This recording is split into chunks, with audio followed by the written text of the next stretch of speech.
நல்ல டேஸ்ட்டான பிரியாணியை உதிரி உதிரியாக ஹோட்டலில் இருக்கிற மாதிரி அதை விட டேஸ்ட்டாக நம்ம எப்படி செய்கிறதுங்கிறது தான் பார்க்க போகிறோம். இந்த இன்க்ரீடியன்ட்ஸோட அளவை மட்டும் நீங்கள் ரொம்ப கரெக்டாக ஃபாலோ பண்ணணும். அதுக்கு 1/2 கிலோ மட்டனுக்கு 4 கிராம்பு, ஒரு இன்ச் அளவு பட்டை, ஒரு அனீஸ் பூ இதை தட்டி போட்டிருக்கிறேன், மாட்டரில் தட்டியிருக்கிறேன். அதுபோல் 1 டேபிள் ஸ்பூன் அளவுக்கு இஞ்சி பூண்டு விழுது அல்லது தட்டி நீங்கள் போட்டுக்கிட்டாலும் சரி தான். ஒரு பெரிய வெங்காயம், நல்ல பெரிய சைஸ் வெங்காயத்தை கட் பண்ணி போட்டிருக்கிறேன். அதே போல் தக்காளியும் ஒரு பெரிய சைஸ் தக்காளி இதையும் கட் பண்ணி போட்டு, கொஞ்சமாக மஞ்சள் தூள் போட்டு, ஒரு 3 ஸ்பூன் அளவுக்கு மல்லித்தூள் போட்டு, இதில் ஒரு 3 டம்ளர் தண்ணி ஊற்றிக்கோங்க. இந்த தண்ணி நம்ம பிரியாணிக்கும் யூஸ் பண்ணுவோம், மீதி இருக்கக்கூடிய தண்ணியை குழம்புக்கும் யூஸ் பண்ணிக்கலாம். இப்போ தேவையான அளவு உப்பு போட்டாச்சு, 3 டம்ளர் தண்ணி ஊற்றியாச்சு. இந்த குக்கரை அடுப்பில் வச்சு மட்டன் எப்பையும் வேக வைக்கிற அளவுக்கு நம்ம வேக வச்சு எடுத்துக்கலாம்.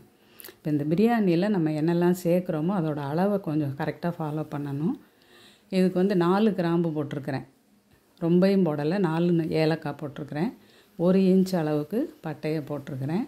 அதுக்கப்புறம் ஒரு அனீஸ் பூ, ஒரு ஜாதிபத்திரி பூ பூ மாதிரி இருக்கும், அதில் 1, இவ்வளோதான். ரொம்ப ஒன்றும் வாசனைக்கான அதிகமாக பொருட்களையும் சேர்க்கலை நான்.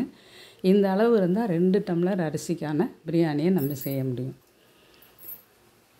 இப்போ 2 டம்ளர் ஜீரக சம்பா அரிசி எடுத்து வச்சுருக்கிறேன்.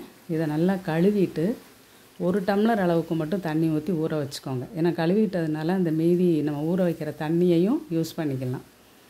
இப்போ இதுக்கு தக்காளி, நல்லா மீடியம் சைஸ் தக்காளி 2 தக்காளி, மீடியம் சைஸ் வெங்காயம் 2 பெரிய வெங்காயம், ஒரு கைப்பிடி அளவுக்கு புதினா தழை, ஒரு கைப்பிடி அளவு கொத்தமல்லி தழை, இதெல்லாம் எடுத்து வச்சுருக்கிறோம். இப்போ இது போக 1/2 டம்ளர் அளவுக்கு சின்ன வெங்காயம்.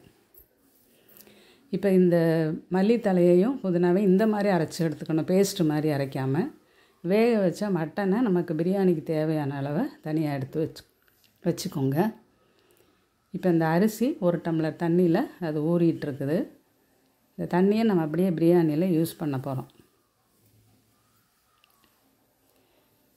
இப்போ மட்டன் வேக வச்ச தண்ணி, அந்த சூப்பை ஒரு டம்ளரில் அளந்து, எந்த டம்ளரில் அரிசி எடுக்கிறீங்களோ அந்த டம்ளரில் அளந்துக்கோங்க. 1.25 டம்ளர் அளவுக்கு அந்த தண்ணி எடுத்துக்கோங்க. மீதி இருக்கிற தண்ணி நம்ம குழம்புக்கு யூஸ் பண்ணிக்கலாம்.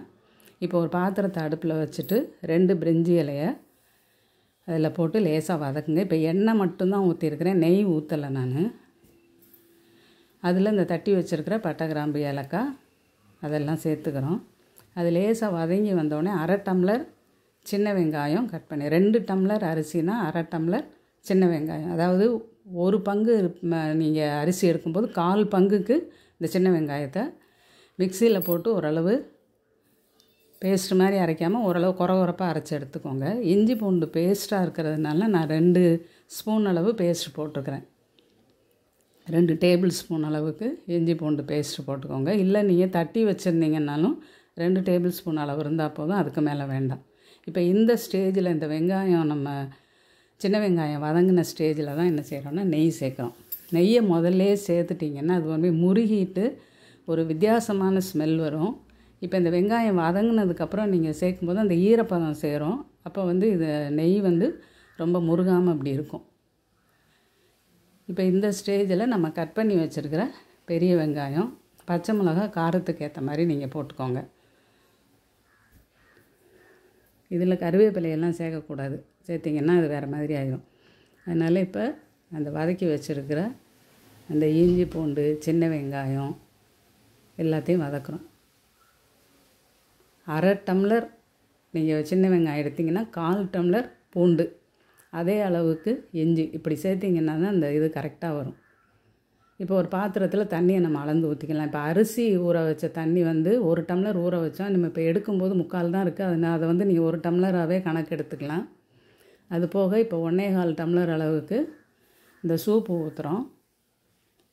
இப்போ 2.25 டம்ளர் ஆகுது. மொத்தம் தண்ணி எல்லாம் சேர்த்து தயிர் ஒரு 1/4 டம்ளர்லேருந்து 1/2 டம்ளர் அளவுக்கு தயிர் ஊற்றிக்கலாம். நம்ம வேக வச்ச மட்டனில் இருந்த தண்ணி, அதுக்கப்புறம் அரிசியில் இருந்த தண்ணி எல்லாம் சேர்த்து மொத்தமாக ஒரு 3.5 டம்ளர் தான் அளந்து வச்சுக்கணும். 1 டம்ளருக்கு 2 டம்ளர் தண்ணின்னா கூட நம்ம ஒரு 1/2 டம்ளர் தண்ணியை மொத்தத்தில் குறைச்சிக்கலாம். அப்படின்னா என்னென்னா, ஒரு டம்ளருக்கு 1.25 டம்ளர் அளவு தண்ணி. ஏன்னு சொன்னால், நம்ம இப்போ போட்டிருக்கிற இந்த தக்காளி இதிலெல்லாம் வந்து கொஞ்சம் தண்ணி விடும். அதனால் வந்து அதுக்கு தகுந்த மாதிரி குறைச்சிக்கிறோம்.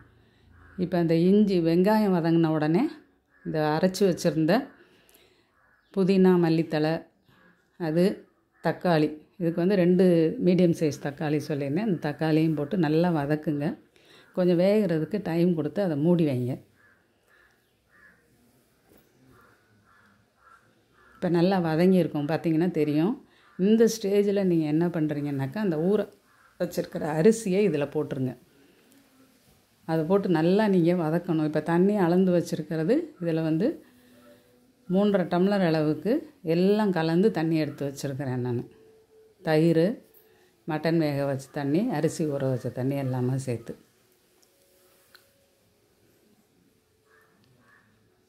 இப்போ இந்த அரிசியை வந்து லேசாக நீங்கள் வதக்கி விட்டுக்கிட்டே வந்தீங்கன்னா, அந்த ஆயில், எண்ணெய் அல்லது அந்த நெய் எல்லாம் சேர்ந்து இதில் வந்து ஒரு கோட்டிங் மாதிரி வந்துடும். இப்படி நீங்கள் செஞ்சிங்கன்னா தான் இந்த பிரியாணி வந்து உதிரி உதிரியாக இருக்கும், அதே சமயம் உடஞ்சி போகாமலும் வரும்.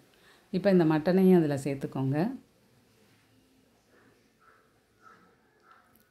இதையும் போட்டுட்டு லேசாக பிரட்டி விடுங்க. நான் வந்து கொஞ்சம் முந்திரி பருப்பு நெய்யில் லேசாக வறுத்து போட்டிருக்கேன். நீங்கள் வேணும்னா சேர்த்துக்கலாம், வேண்டான்னா விட்டுறலாம். இந்த மாதிரி பண்ணிக்கோங்க. ஒரு குக்கரை அடுப்பில் வச்சுக்கிட்டு அதில் கீழே வந்து தண்ணி ஊற்றி அந்த குக்கரில் வந்து அது லேசாக அந்த தண்ணி சூடேறிட்டு இருக்க மாதிரியே பார்த்துக்கோங்க.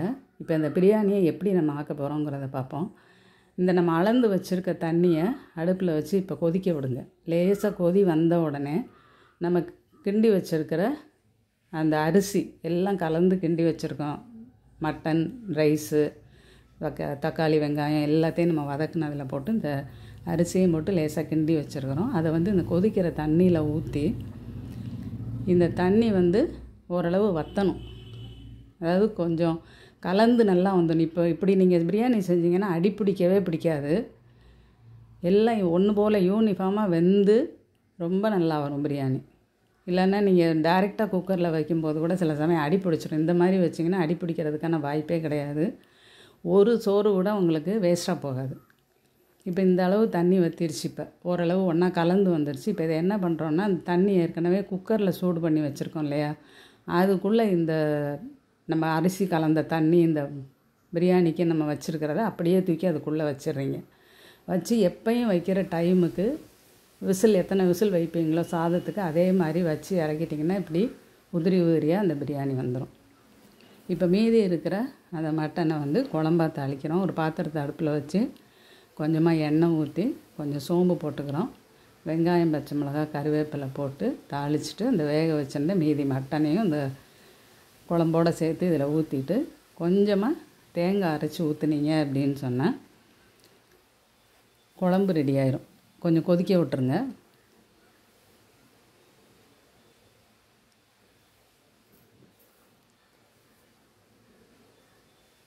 கொதிக்க விட்டுட்டு மல்லித்தலையை போட்டு இறக்கிட்டிங்கன்னா பிரியாணி ரெடியாக. இப்போ நம்ம சொன்ன ரேஷியோ படி அந்த குக்கிங் டைம் எல்லாம் கொடுத்து நீங்கள் செஞ்சீங்க அப்படின்னு சொன்னால் பிரியாணி நீங்கள் அடிக்கடி செய்வீங்க. அந்த அளவுக்கு இது சூப்பராக வரும். இப்போ நான் ஒரு இலையில் வந்து 2-3 மாம்பழம், கொஞ்சம் ஆனியன் ரைத்தா, பிரியாணி, அந்த மட்டன் குழம்பு கொஞ்சமாக வச்சுருக்கிறேன்.